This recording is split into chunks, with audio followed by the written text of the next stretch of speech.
Good morning, everybody. Welcome. Oh, my light's on. Welcome to Coffee and Craps. It's John from ProCraps. Here we are on Casino Gaming TV for yet another, hopefully epic show. My camera locked up for a minute there. Sorry about that. Who's here? We have Ricky Lee's here. Good morning, Rick. Jeff is diving or driving, I guess it is. So drive carefully. Hopefully, I can entertain you today, Jeff. I'm going to be a very visual show today. I'm doing my house edge spiel, which means lots of chips on the table as I explain how all this stuff works. So it's going to be, hopefully, you can tell me later on how I did describing it visually to somebody who can't see what's going on while they're driving. It'll actually be good for me. Good morning, Ron, and of course, good morning, Dan. Dan's giving coaching lessons here in chat. I see about the 110 press. So, all right, let's do it. Let's jump in and hit the day here. So. I plan to do two things today only because one's going to take a little while. I want to talk about the mind, of course, because we're doing, and actually I think it's interesting the way that we're going to approach the week here with the mind. I know some people were upset with me for not counting day one or day two, actually, as part of the paycheck. But what I've done so far every time, we did it with the Dolly, we did it with the 678, we did it with the Molly. And I did count the first week, although we treated the first week like, let's see what we're supposed to do. Let's try it out, get a feel for it, and then we'll really go, right? In all three of those strategies, I burned money in the first week trying some things out and cost us money. This one, I'm like, hey, we're just going to call this whole week a mulligan. I'm just going to try this stuff out this week, get it right, and then we're going to play what we came up with for the next 4 weeks. That's how I'm doing the mind. And I plan to do the same thing all the time moving forward. Let's just kind of work things out for a week instead of putting quote unquote money at risk. This is a practice table after all, right? We can practice on our tables, get it right, and then say, let's now play that thing. I'm not going to go back and retro, whatever the old strategies, but I think we took the wrong approach before. I think this is the right approach now. Let's suss it out together as a group and then go. So I'm going to rename the videos Testing the Mind or Play Testing the Mind before I go At the Mind. And that's how we're going to do it. I think, and I'll get more on that in a minute. And then today, of course, we're going to do our House Edge deep dive. I want to explain House Edge. I don't want to go too deep into the math of House Edge because it's complicated math and it doesn't make much sense to all of us, but I want to get theoretical with what House Edge is, why it exists, how we can refer to it, how it feels to you on the table. I think a lot of us don't, and I'm in the same boat. You don't really feel the house edge, right? It affects you. You just don't know it because you're winning. You're just not winning what you ought to, right? And I think the amount of what you're not winning is the house edge, and you don't feel it, but it's there and it's real, and it does affect the bets that you make. And I think I'll use come betting as one of our examples today because come betting. It's one of those things that you love it or hate it. And I have a love-hate relationship with it.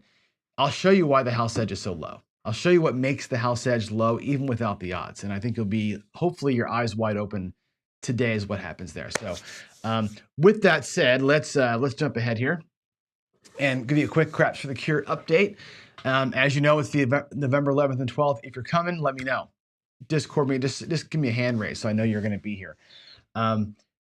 We're at Casino Quest. I've actually got calls today scheduled to make with David and Alex at Casino Quest, but I've reached out to everybody so you know who has locked in. We know we have, obviously, Jeff's going to be there and Alfredo's going to be there. I think we're going to do preemptively, I'm planning on doing a live in studio Craps chat, us up on, stools, with live audience questions 2 days in a row. We'll do one each day. We'll do a Craps chat for an hour both days because we have Alfredo and Jeff there and potentially others of our community. I know Brian from Holy Roller is going to be there. I know some other providers are going to be there too. We can all get together up on like a stage almost and do like a live thing. Probably enough questions to do an hour each day instead of 2 hours at one shot. So that's the thing. Garrison, who wrote the book Platinum Craps, he's good friends with John Patrick. He will be there. I suspect he's going to talk a little bit about why he hates come betting. He's very vehemently against come betting. He thinks that come betting is the dumbest thing possible. He's also got some thoughts on dice influence, not influence, but on dice setting. So I want to get his thoughts on that. I've reached out to, let's see, well, Bo Parker will be there for sure. I reached out to Tony Leo, to Rich, VDC, to be there. I've reached out to Howard, can't do it, Rock and Roller. He's gonna be on a cruise. The premier guys are on a cruise, but I've reached out as well to oh boy, I emailed like 30 people yesterday. We reached out to Gargoyle and Cage and some of the others that you know and love here. Some more Vegas locals. Shackelford will, of course, be there. And we're just kind of getting schedules figured out and who's going to do what when. I'll have the schedule published hopefully by Monday. You'll know the full schedule. I'm hoping, fingers crossed, by Monday. I've talked to Jack Ace. I'd love to get him out there along with Alex and do a little bit of roulette time too. We can do talking to David about filming 1 or 2 30-year-old challenges during the show, maybe a roulette challenge during the show. So it's going to be pretty cool, I think, when it's all said and done. The lineup that we've got planned and maybe a couple surprises along the way. So Dan, of course, I know you'll be there for sure. Dan, by the way, and Ian will be there. And the Justice, Jen. If you want to meet Jen and Ian in person, and Dan, obviously they're going to be there. They were so instrumental last year in making this thing happen. And like things that you didn't see on camera were being done by the 3 of them and others too. You know, Craig from Old Bay and others. Just, I mean, there's so much work that got done that you just never saw on camera and never gets pulled off without the love and support of folks like them. So anyway, if you need a room, let me know. I'm working on getting rooms for a bunch of people right now. So we're going to be at Harrah's, most of us. That's the casino of choice because of proximity to the venue. So there's your Crash for the Cure update for today. Let's talk about the Mind. We lowered our bets down yesterday. We tried, I think the first day going out at $25 was way too high. And I was talking to Adam G in chat a little bit about that decision because it feels like we're going, you know, with the bets being $64 or $44 effectively is the first set of bets. 44 or 40. He's like, man, $2,000. It's like, you know, 30 times your bank, whatever the hell that is, right? I'm like, it's not that I'm saying you need 10 times, more than 10 times your initial bet. With the Mind, because you're increasing your bets by $40 every time you don't win, the potential is to get those bets from 40 to 80 to you know, or 40 to 60 to 80 to 100 to 120, right? On each bet. You could be out there for whatever that is. What is 20 times 6 or 40 times 6? 240 out there every bad incident. So we have $2,000, which is less than 10 times the worst case, less than 10 times the 240. So we are at 10 times spread in this one. And I think that's the right number. I think you want to be 10 times what your maximum layout could be. And that's about where we are here. So I think $10 is the right amount. I think resetting on the 7 yesterday worked for us. I had 3 or 4 kind of bad shooters out of the gate. And we were putting 220 out there to replace our bets 2 or 3 times in a row, which kind of sucked. But then we caught a couple of hot runs. And the problem was yesterday I rolled too good to really be able to say, yeah, right? We had a couple of baddies in the beginning there. And then I had those 2 magical runs. One of the guys, one of the shooters that I had, we had our bets up to level 4. So we had 220 inside effectively, 4 levels above where I started. I rolled like 9 or 11 straight inside numbers at one point. So we collected 75 for 5, like 9 or 11 times back to back. We were down a little bit, right back to profit, and that's how we got out of it. You can't judge a strategy that works in that situation. Like every strategy is going to work when you roll 11 box numbers in a row, right? So I don't want to give the strategy this instant approval to run that way because we had an amazing run. Now we did have badness in the beginning and then a run at the end that caught us back up. I'd like to see it on a more normal, quote unquote, normal spread of outcomes. And let's see how it works in the regular rhythm. 1 or 2 hits and out, 1 or 2 hits and out, 3 hits and out. And let's see how that works in that realm, how we do. So that was yesterday's trials. Today's trial is going to be this. I'm going to play it more Dixieland style. We're going to go out 64 across instead of 44 inside. And the difference is going to be this. We're going to still press the inside numbers when I roll 4, 10, or a horn number. The same as the regular Mind. The inside Mind is going to be the same thing. The 4 and 10 are going to be there to scoop up the debris on the outside. If we get an inside hit, I'm going to press the outsides with the change. So basically, first hit, it's $14, right? We're going to work the same betting on the inside, until those bets get a little bigger. Once you get into where your inside bets are paying you $42 each, I'll get the 4 and 10 an extra $5 each or $6 each. We'll start moving things out to the outside as the bets get bigger, especially when you're at the higher levels, right? So we'll do some Dixieland version of the mind on the 4 and 10 at a way smaller level, just to get some extra action. I just want to see how that's going to feel. I love that version of the mind, but it does take more bankroll. So we'll see if that impacts us too much. There's also the degen move of doing the mind on the hard ways. $1 on all the hard ways. Anytime an easy way hits, or the 7, you bump it up. You bump up that bet by $1 and just keep rolling the hard ways up there. At some point, those things start paying off. I did that once on Friday Follies and it worked great. It's a total degen move. I may roll it out there today just for the hell of it. And again, I'm treating this week like, let's try these variations out week. And hopefully I get a good set of rolls throughout the week. And we can say on Friday, that's the way to play it. And then I do 20 straight days of that way. That's the plan. So I think moving forward for all the paychecks, that's how I'm going to run it out. We're going to practice week, play week, or practice week, play for a month. That way we don't burn bankroll tinkering around, which I did on the first 3 strategies. I think that's going to be, that'll be the plan. So there it is. There is the even number mind's better. The even number mind better the way I was throwing yesterday, but I did throw a lot of 9s, So I think we're just gonna try it out. We're just gonna give it a shot and see again where the rhythm of that thing is and see. The nice thing about hard ways when you get them involved in the mind is that they pick up a little bit of juice. Once they get a little bit bigger, they can cover a whole numbers loss from a previous 7 or something like that. So they end up bleeding, but they also end up kind of helping. It's one of those house edge plays, right? They're high house edge, but when the timing is good on those things, they really help you out. So I'm gonna give it a shot. And see what happens. Not a fan of the Fibonacci. Mathematically, it's cool. Fibonacci works really well on 1-to-1 bets. Like it can work good on roulette, red and black. It can work on the pass line. I've never tried it on a bet that pays 2-to-1, like the 4 and 10. That's interesting. Generally speaking, though, any loss progression, which Fibonacci is a version of the Dylan Bear that Whalen plays or the Martingale, any time you're doing a loss progression, you're walking on coals. Just remember, you're always walking on coals.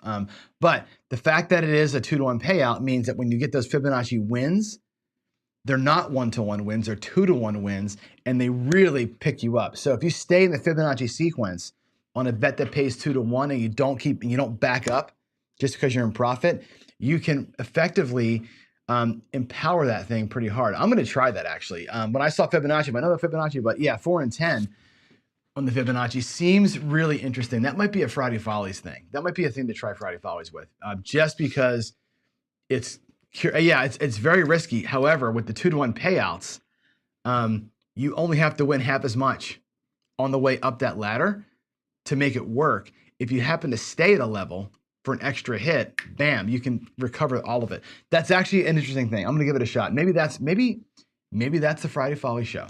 Thanks for that idea. I think it's great. Okay, let's move in. I want to talk a little bit about house edge. And then we're going to demonstrate a little bit on the table about how house edge works. And I want to really, you know me, right? Words matter to me. Right? I get hung up on things like variance and trends and other wording. The house edge has got lots of ways to be referred to, and they all kind of make sense. There's no right or wrong in here, but let's talk about it. One is going to be the commission. I look at the house edge as the commission on all the bets. It's like the cost of doing business. When you buy milk or bread at the grocery store tacks on a little bit, right? So that they're making money when they sell those things. That's the whole point of being in business, is to make money. Everything has got some level of profit built into it. Call it the markup if you want to, like a store. Some people call it the rake. It's the house rake. Here's the thing though. It's not fair. We'll talk about the fairness of the rake here in a minute, but effectively the casino bakes in something extra onto every bet to ensure they're going to win. Here's your examples, okay? And I'll do just the box numbers. The 4 and 10, your odds of losing that are 2-to-1, right? Your 2-to-1 dogs against the 7. There's 3 ways to roll a 4, 6 ways to roll a 7, right? The pay you should get is 2 to 1. For a $5 bet, you should make 10. What you get is 9, right? You get $9 instead of $10. It's a 10% rake on that bet, okay? The 5 and 9, your odds against are 3 to 2. There's 4 ways to roll a 5 or a 9. There's 6 ways to roll a 6. You're 3 to 2 underdog. What you should get paid for, let's say, a $6 bet is $9, right? They actually pay you 7 to 5, which is a 7% rake over what you should get paid. It sucks, right? $5 pays 7. It's brutal. The 6 and 8, you're a 6 to 5 dog, okay? You get paid 7 to 6. It's a 3% rake. So and here's you look at that. They're raking a different amount of money on every bet, right? If it was even Steven, every bet's house edge is 5% or whatever it's going to be, you know, going in, you're getting jacked for 5% or 4% or whatever it's going to be. As it is, they're all different. They're all different levels here. So you're, as a gambler, you know the numbers, like, you know, okay, 5 pays 7 and whatever, but you don't really realize the percentage that you're getting jacked for all those bets until you see it like this. And I'll show you on chips what it really looks like. Here's the thing. The edge is not a bad thing. I know people like to rag on it. You got to make money. Casinos, if they didn't have a house edge, wouldn't be able to stay open, right? If everything paid even, if you got paid 2 to 1 on the 4 and 10 and 3 to 2 on the 5 and 9 and 6 to 5 on the 6 and 8, there'd be no money. There'd be no profit made on the casino. They would close down, right? They would be relying solely on variance, right? In other words, solely on the fact that you're going to roll more 7s and take money more often, more times than the rake. So they can't do that because the casinos play law of big numbers. They're playing billions of rolls on the craps table. Over billions of rolls, it all basically evens out within a fraction of perfection. Everything evens out. So they can't rely on pure variance to win. They have to say, if it all's even out, we need to make sure we're taking 1 to whatever percent of these bets to make sure that we can stay open, pay the people, put the lights up, right? That's why it's there. I'm not against edge. It should be there. I don't love the fact that it's not the same, right? I don't love the fact that it's not consistent from bet to bet. Blackjack, Baccarat, the carnival games, Caribbeans, they all have the same edge. Their edges are not the same between the games, right? But on the game, you know your edge. You know the house edge is 0.56 on blackjack with basic strategy. You know that's 2.5% without. You know the house edge on roulette is 5.24 or 2.7, whatever game you're playing. You know the edge on the major bets. Craps, though, and roulette, again, with roulette, with all the different bets you can make, the house edge is different on every bet on the craps table. It's different on every bet in the roulette table. And you'll find that the bigger the payouts, the worse the edge is. And I'll give you an example, a roulette example. You know there's 36 numbers plus the 000, okay? So there's 38 ways to roll the ball. You get paid 35 to 1, right? So instead of getting paid 38 to 1, you get paid 35 to 1.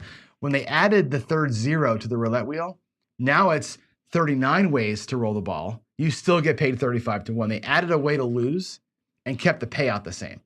Craps, same thing, right? You see these tables where the horn bets will pay 32-1 sometimes, which is $30 for every dollar you bet. Some casinos are 34-1, which means 29 to 1. And again, those bets are 1 in 36. Like take the 12, for example. It's 36 ways to roll the dice, 1 way to roll a 12. Paid properly, that should pay 36 to 1. They're paying you at best 30 to 1. They're jacking you for $5 on that bet. It's an enormous rake on those prop bets, but 30 to 1 is great. To you, feels great when you win that bet. They're jacking you for $5 every time you take that bet. That's a huge rake. When the tables are 34-1, like a lot of the strip casinos are, you're getting paid $29 to 1.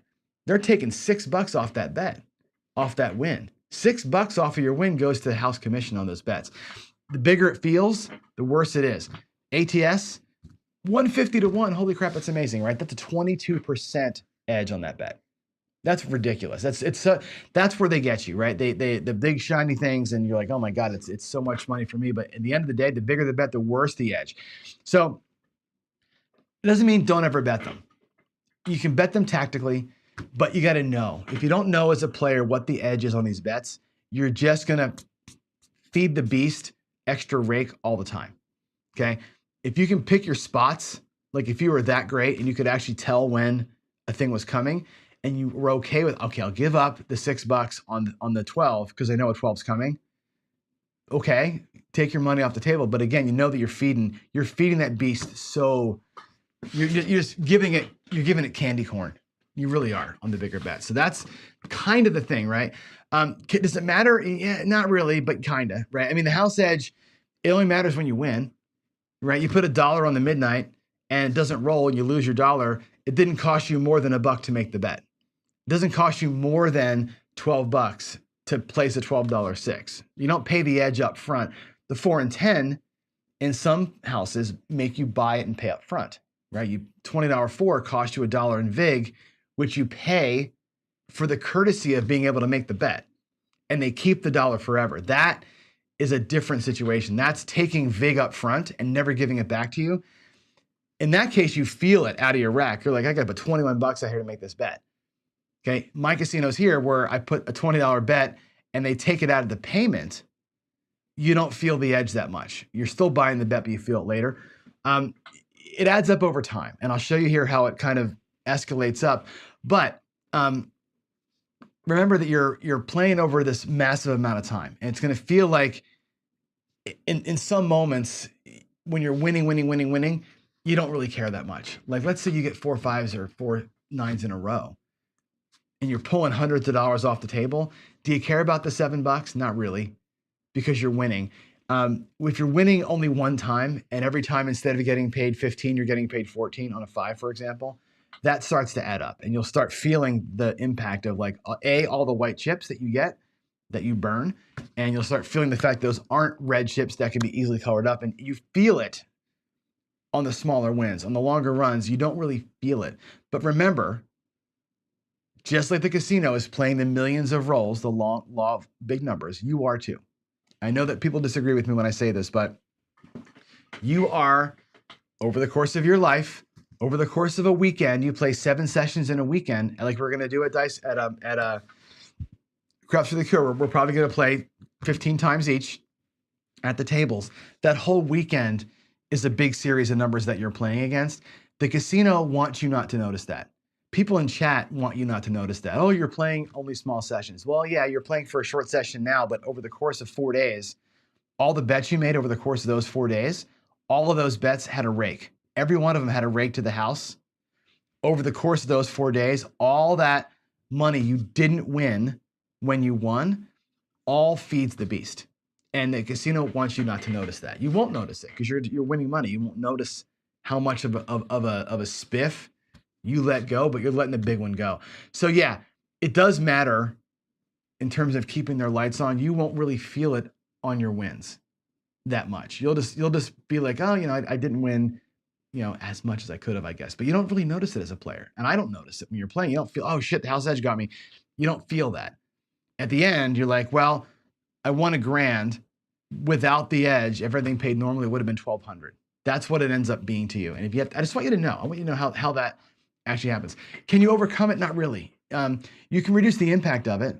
And again, higher odds on pass line and come bets and don't come and don't pass bets. The higher the odds come without edge. It's the one bet on the table that has no edge. They give you free payments on those things. They give you that because the flat bets aren't very good on the pass line side of things. Those bets are the ones, and because they have no edge, they pay you true odds. It lowers the house edge of the overall combined bet. The high house edge on the flat bet plus no edge on the odds makes the overall bet super nice. However, there's a cost to that. One cost is that it takes a lot of money to do it. Two is that your comps get crushed. Your comps only count for the flats on a come or pass line bet or a don't come or a don't pass bet. If you press the bets and regress them down, you can reduce the house edge, not reduce the actual edge, but you can reduce the impact to you. And what I mean by that is this. When you put $10 out on a 5, and I'll show you this in a minute, and it pays $14. Okay. Should have paid 15, it pays 14. That sucks, right? You felt that. You're like, oh man, I really should have been a nickel, not 4 whites. in my rack. Whatever. Press the bet up to 20 bucks, keep the $4 in your rack. In that case, the next bet that wins, 20 pays 28. Again, you're getting jacked for $2 there, right? That's $2 rake on that bet. You don't notice that as much because the rake got paid from profit. You played with profit, the rake came off of your profit. So it's not like out of your rack, you felt that you got paid less. It was off of a profit play that you got paid less. Overall, right, the house is still keeping that $3 off the 2 bets. You only felt it on the first bet. Your actual, like, God, that really sucked, I didn't get paid enough money, only happened to you directly on 1 bet, the first one. The second one's, it comes off the profits, and it's like, well, who cares? They're taking it out of their winnings anyway. Big deal. So just know that. People will tell you that pressing and all, it eliminates the house edge. It doesn't eliminate the house edge. It eliminates the impact of your bankroll. It doesn't eliminate the fact that house edge is a thing at all. So that's that. Let's see, what else can we talk about? By the way, when I open up my casino, there will be no house edge. We'll talk about my casino here in a minute. I'm going to come back to that screen. After we do this, we'll talk about it. And I want to talk about come bets a little bit. We're going to demonstrate here come bets have a low house edge, 1.41%. So does the pass line, because the flat bet has this massive advantage when it's coming out, and then you're facing the devil when the bets are set. But I want you to see with a come bet versus a place bet, the way the house edge works across the span of all the possible outcomes. Let's head over to my table. I want to show you this. It's kind of a thing, kind of an interesting thing here. Let me switch screens and we'll do the light, and then we'll go. And I see a couple of PCs out here. Yeah, your losses don't feed the casino. It's the wins. Getting paid less is what feeds the casino. If everything paid fairly, the casino would make no money. It would be even Steven all the way around. And I'll show you what that means, right? In chips here, if everything paid the same, the casinos would not make a dime. It's the edge where they make their money. Let's go. Let me go. Just drop my phone and bring that coffee cup over here. Hold on a second. Let me show you what edgeless looks like. First things first, because we talked about it. Let's say you've got a $10 bet on the 9. We'll start with the place bet 9, because this is the easiest example I can give you, right? Without the house edge, okay, you're a 2 to 3 underdog on the 5 or 9, which means 2 should pay 3, right? It pays like blackjack. 2 should pay. That should be what it is. If this bet were to pay, let's say that we know that the 9's going to roll 4 times. There's 4 ways to roll a 9. There's 6 ways for it to lose, okay? If there was no house edge, okay, you would win $15 4 times. Okay, let's put it out there. $15 4 times. That would be what you'd win with no house edge. Okay, your $10 bet would turn into 15, 30, 45, $60. Okay, the 7's going to come how many times? We know the 7 comes. I'll put it back here. 1, 2, 3, 4, 5, 6 times. You would lose $10 6 times, which is exactly how much? $60. So in an edgeless world, you would win 60 4 times. You would lose 10 6 times, and there would be nothing to the casino. You walk out of there even Steven. There's no way to make money for you or for them. You make money in that situation on variance. You catch a 5th 9, you make that extra $10. Or you make money by walking. After any one hit, you walk out of there, right? You've executed a variant on the casino. If you take that first hit right there and you walk out of the casino with that $15, every time that thing happens, you create a variant for yourself where you're walking away with this. You walk with 1 or you lose with 1 loss, right? That's a way to kind of create a variant where you're making money, but otherwise there's no money to be made. The casino pays you $14, right? Let's do the 9 real quick, right? $14, and same experiment. Let's do the $14 4 times, okay? The first time it pays $14. The second time we'll do 15 for 1. The third time it'll do 15 for 1, and the fourth time 15 for 1. Remember, in the edgeless game, you won $60. With the house edge, what do you win? 15, 30, 45, 55, $56. Okay, so with the house edge in place, you win $4 less than you should. That's how the casino makes its money. You end up giving up $4 on the 9 and the 5 through regular probability. That's exactly how this thing works.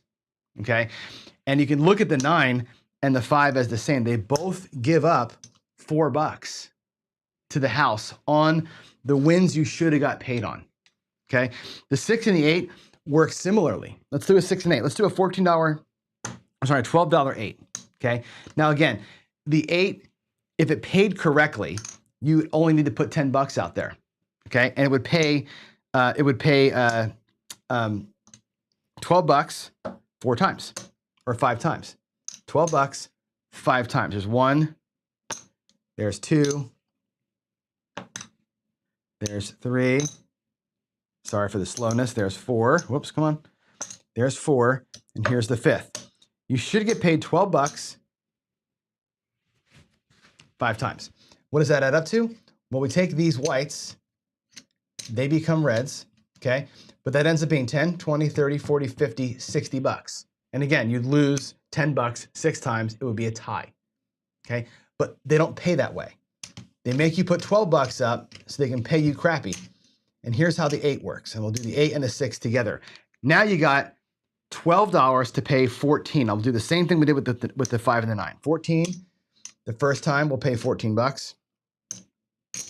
The second time we'll do 15 for 1. We'll do 15 for 1. Fourth time is 15 for 1.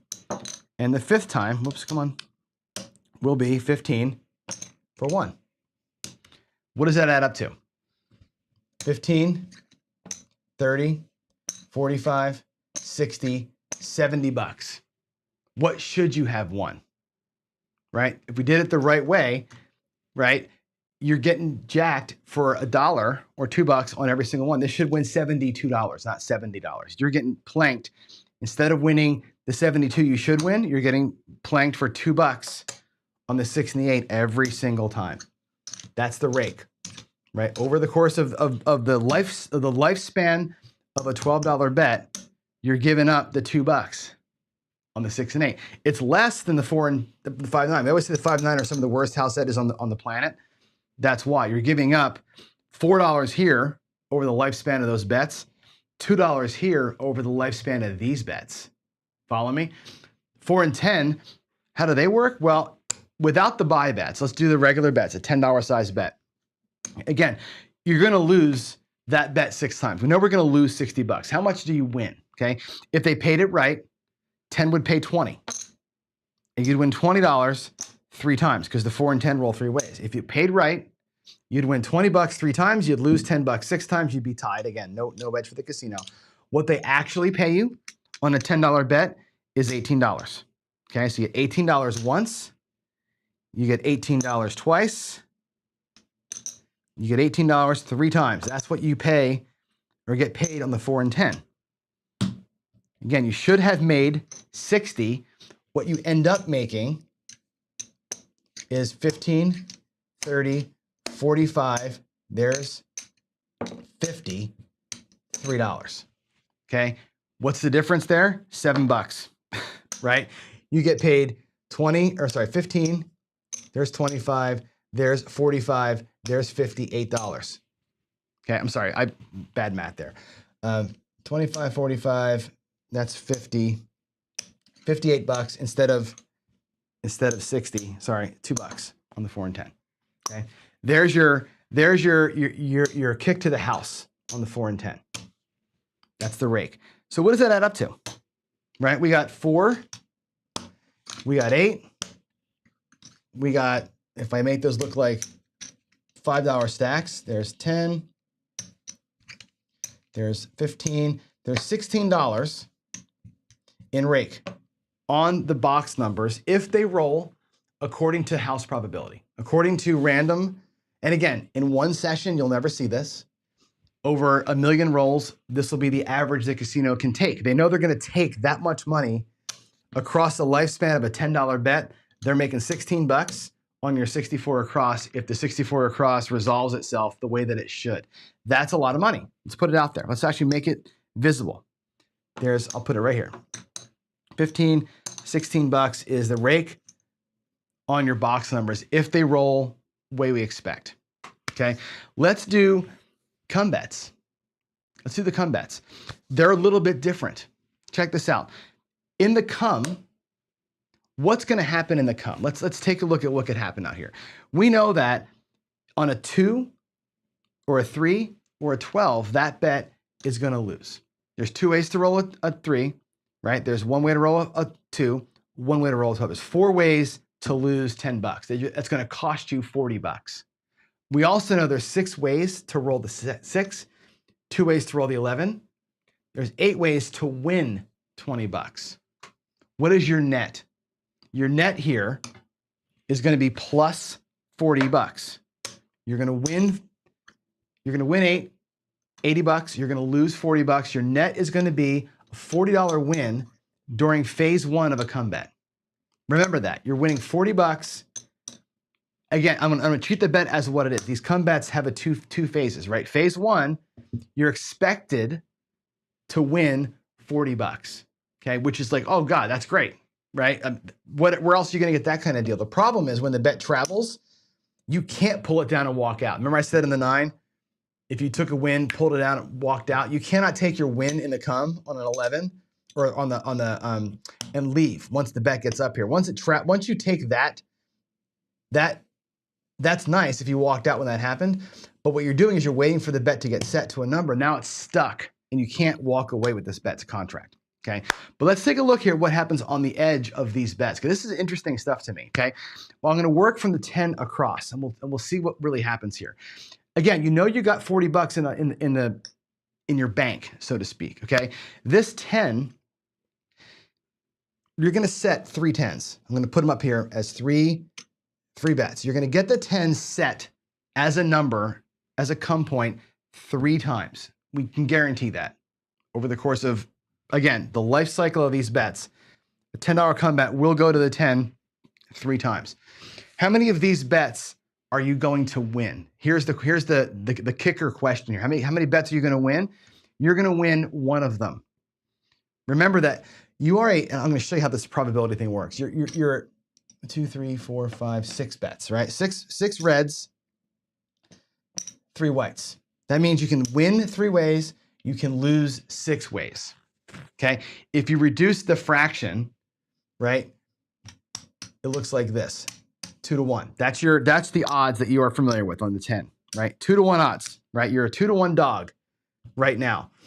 Out of 3 potential outcomes, you lose 2, you can win 1, which means you lose 2 and you win 1. Okay? When you win the 1 bet, you get paid 1 to 1, and your win becomes this: 40, 50, 60 bucks. All right? 40, 50, 60 bucks. Now remember, your potential total units there, all right, was we had 6 8 in the come. This is going to put you down a little bit. Okay?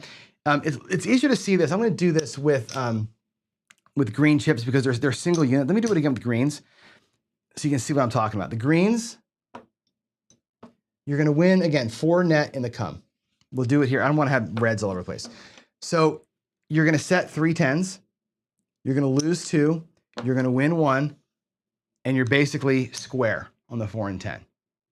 Isn't that interesting? The 4 and 10, you're effectively squared up. 6 units. Let's look at the 9. You win 4 out here in the come. The 9, you're going to set 4 9s. How many 9s do you expect to win out of the 4? Okay, again, if you look at the same probability math over here, you're a 3 to 2 dog on the 9. Okay, you're going to, out of 5 outcomes, you're going to win 2, you're going to lose 3. That's 40% of the bets here. 40% of your money is going to go away, which means the 9 would result in that total. Instead of 6 units, you're going to win 5 units and some. The 9 actually cost you about 10 bucks on a $25 bet. That's where the house edge 0 here on this 4 and 10, essentially, The 9's got this $10 jack to it. Let's do the 6 and 8. 6 and 8 have got 5 ways to win, or 5 ways to get set. You're going to set 5 of them. Okay. You're going to, in that case, there's no way to break that fraction down. There's 6 ways to lose. There's 5 ways to win. Out of 11 results, okay, you're going to lose 5 out of 11. 45% of your bets are going to go away. 45% of the 125 is $55. Okay. And so what you end up with over here on the 6 and 8 is a little bit of extra. So we expect that we're gonna have a little bit of extra juice on the 8 and the 6, right? Nothing on the 4 and 10. We're gonna be down on the 5 and the 9. We're gonna be upside down here, even here, a little bit up here. Again, house edge is spread across all the outcomes from that come bet. There's the 4 you're gonna win, right? You're gonna take basically this. These 2 are your pluses. They eat up the 5. You're gonna be net there. On a $25 series of bets, you're gonna be net down $15, right? You're gonna be net down the 3 units between here. That's gonna be your net. Your net upside down $10 for 6 $25 bets over the course of the lifespan of the come bets. You're negative 10 here, you're negative 16 when you're doing 60 or $10 bets. So the house edge on these come bets, it's so low because you can see it because of the first advantage, right? Because you're going to win 4 units coming out of 36 come out rolls. The fact that you're even here, you're upside down here, and you're up in here, the result of that is a net negative $10. For all that work, it's a net negative $10 in the come. That's not terrible. Whereas for the $64 bet, 6 bets to $64, your net is negative 16. If I did these bets at the quarter level, that number is even worse than what it should be, right? Than the $16. There's the difference in the edge between come betting and place betting. And those percentages add up big time over the course. Does that make sense, everybody? And I think it's important that we see how that rake really affects you. And again, this can be eliminated when these bets go up and you drop odds on it. And when the odds end up winning, that 10 becomes 6 that you're giving up to the house. It becomes 4. Instead of 10, it's $4 because the odds reduce the impact of those edges. So that's kind of how it looks with a layout of chips to break down place bets versus come bets. Now the place bets have other advantages, okay? You get to pick where they go. You get to decide how big they are. You get to decide when they come down, whether they're on or off. With the come betting, you get that advantage in here, but then you lose the advantage when they get passed up, right? Your big time money winners in here, your big time upside down up in here. But the edge is so small, it doesn't matter. If you just do a come bet and no odds, you're in better shape 100% of the time than a place bet of the same value. It just is what it is. If you ran the sequence, again, $25 here, you're gonna win 100 there, right? It goes to the 9 4 times, you're gonna win 40 on those 9s. Your net is gonna be 140. If you took 4 $25 bets on the 9, regular, right?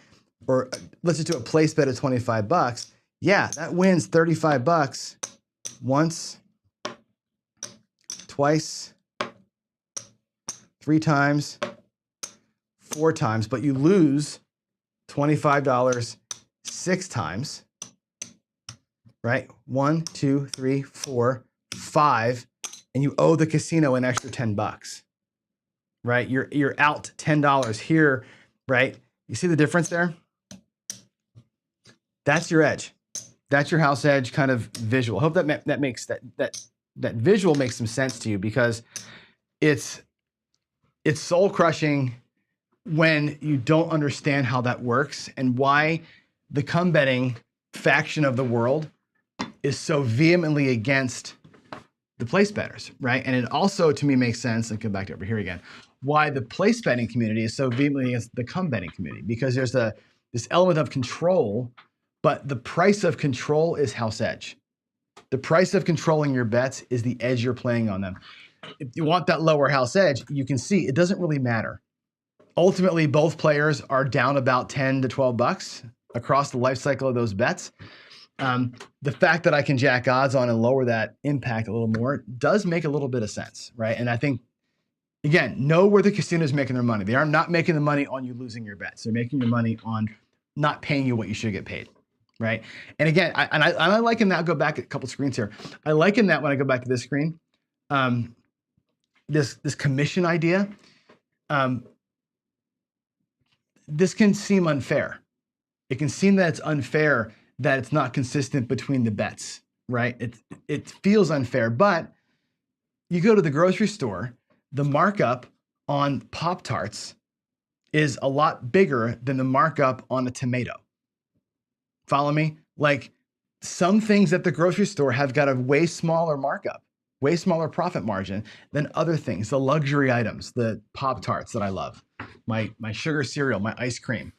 Huge markups on those things, right? Versus the steak and the chicken and the staple items have a very low markup. The store is not making money on produce. I can tell you this. They're not making money on produce because that shit goes bad. They're making money on all the stuff that sits on the shelves for 4 years that they bought for $1 and they're selling for $5. That's where they're making their money. That covers the produce loss, right? Casinos doing the same thing. They're not making a lot of money on the come bettors. They're not. They're there as it's like the come betting to me and place betting to me is like a convenience bet. They don't make a lot, you don't make a lot. It's like the tomatoes at the craps table. Makes sense? Where everything else is the Pop-Tarts, especially the inside bets. The inside action where you're paying 15, 20, 22% house edge. That's absolutely push pops and popsicles. That's what that is in there. It looks great. It smells great. It tastes great for 13 seconds while you're eating it. And then you're like, well, shit, where'd my money go? Well, that's where it went. So there it is. That's my general thoughts on house edge. I'm looking at some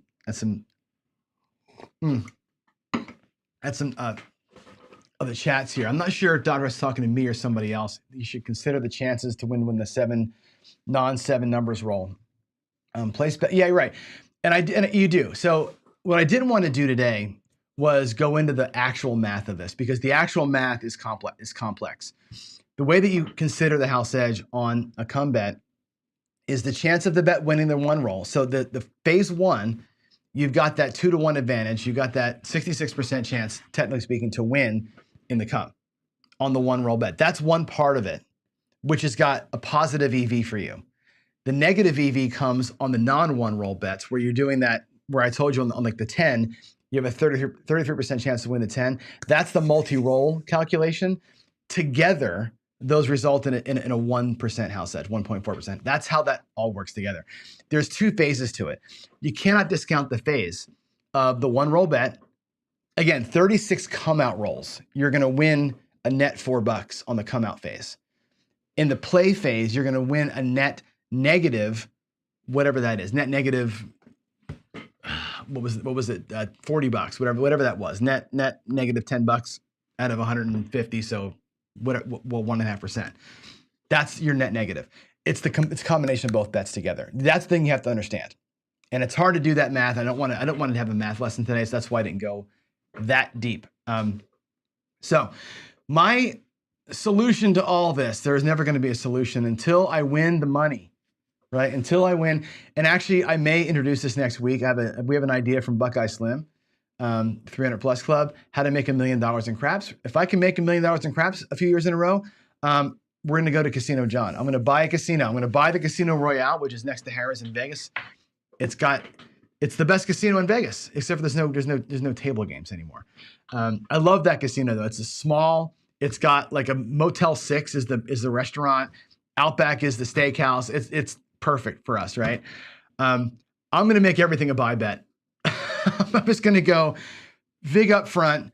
I'm going to be a pig, right? Vig up front, pay true odds on all the bets. And let's just call it what it is. Let's just make our 5% rake obvious. Law of big numbers. We're going to win 5% on all you guys. And we'll let variance, you guys can win on the variant. And that'll be it. Well, we can run edgeless promotions that way. We can have hours where there's no vig taken. We can do all sorts of fun stuff in Casino John. I'm going to run a buy bet based craps craps game. I'm gonna kill crapless craps. I'm gonna make edgeless craps, and that's what we're gonna do in my casino at some day. Someday we'll do that. Hopefully, that's gonna be it. Let's head over and look at some questions here. I'm gonna make sure I didn't miss anything that y'all said. First, I'll look at PC comments, and again, if you want to get to me during the show, I can't really see the screen from where I am at the table, especially. Drop a PC in front of it or a Q in front of it, and I can jump in and I can sort of have this time of the show to get into questions.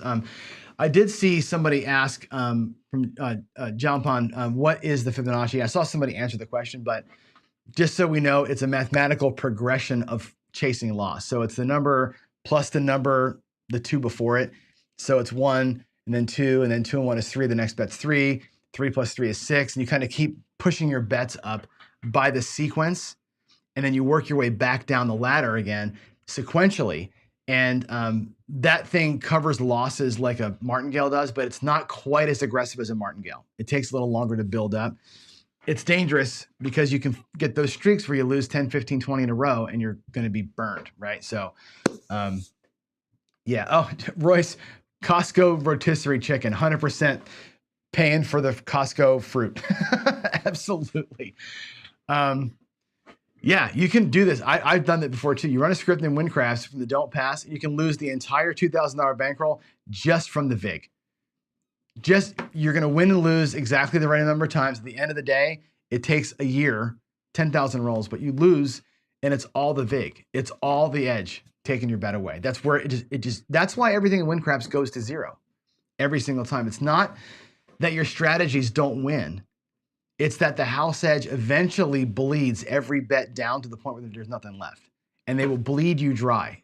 That's where WinCrafts shows you. You can't see it in the moment because it's 10,000 rolls or whatever, but over the course of your life, which 10,000 rolls is a pretty good indication of, it all goes to zero with them because the edge just sucks it off the top. It's just what happens. All right, let me check for cues, make sure I didn't miss anything here. Looks like no. I did see we had Dr. S in here today. I haven't seen Dr. S in a long time, which is good. Welcome back. Welcome back. It's been a long time since we've talked or seen you. But yeah, you're right. Friends, do not let friends play 000 roulette. That is one of the most, aside from crapless craps, to me, the biggest abomination in the casino. That is just, 000 roulette is them literally giving you the finger. Like, it wasn't bad enough already that you're getting paid 35 to 1 on a 38 opportunity. Now they're going to add a way to lose and still pay the same. That's like going 30 to 1 to 29 to 1 on the prop bets. It's the same thing. And it was a simple change, right? They went from 32-1 to 34-1. Nobody noticed it. All you see is the 30. But that's basically 000 roulette. It's worse than 000 roulette, the hot bets. The horn bet is worse than 000 roulette already. It's even worse when it's a 4-1, 15-4-1, 30-4-1. You should never play those bets. It's such a screw job. It's unbelievable. It is still there. It was there in June. It was there in June. We were just there for my daughter's birthday. There are no table games. It was all slots. I definitely want to buy that casino. I want to buy that place so bad. It's the perfect size, right? We can put like 10 craps tables and, and a bunch of baccarat. It's like literally what I want to do with it is I want to put around the perimeter, the slots. I want slots around 3 sides of it so that people who want to play slots can play some slots, but really the whole inside is going to be table games. And I want to have 2 levels, and level 2 is going to be sports. We'll put all the sports book, and I want to have like a big Jumbotron that hangs over the casino floor. So on the second floor, you can sports bet, watch the Jumbotron from up there, and have consoles where you can play bubble craps from the or bubble roulette from the console with a common in the middle, like the stadium craps in the middle, the stadium bubble, the whole stadium thing in the middle of the floor. People up top can bet sports and play on the stadium table games, ETGs. And the rest of us can play on the tables that are surrounding that and slots on the outside. My casino will be freaking awesome. It's going to be the best casino in Vegas. I just need about $500 million to be able to do it. So maybe next year's Craps for the Cure, we're going to cure my delusion and raise money so I can buy that damn casino. What do you think? Huh? There you go. Yeah, I know. I would love to get that. All right, guys, out of here. Out of here. I'll see you upstairs for, we're going to do a little run of the mind with the addition of the 4 and 10. I'm going to play them kind of like this. You'll see how it goes out. All right, there we go. I know I can't make enough money with 5% commission. I just want people in, right? I want to make enough money to live. Yeah, there's no, I know, Jen. I want people to come in and be happy, right? I don't know, whatever. I mean, they're making the money on the slots. Remember that nobody's making money on table games. They're making money on slots. So I understand what you're saying, but if I have that kind of money, I just want to have a fun place to play. All right, get out of here, guys. I'll see you upstairs for Daily Paycheck in just a few minutes. Bye. Where's the button? There it is. Okay.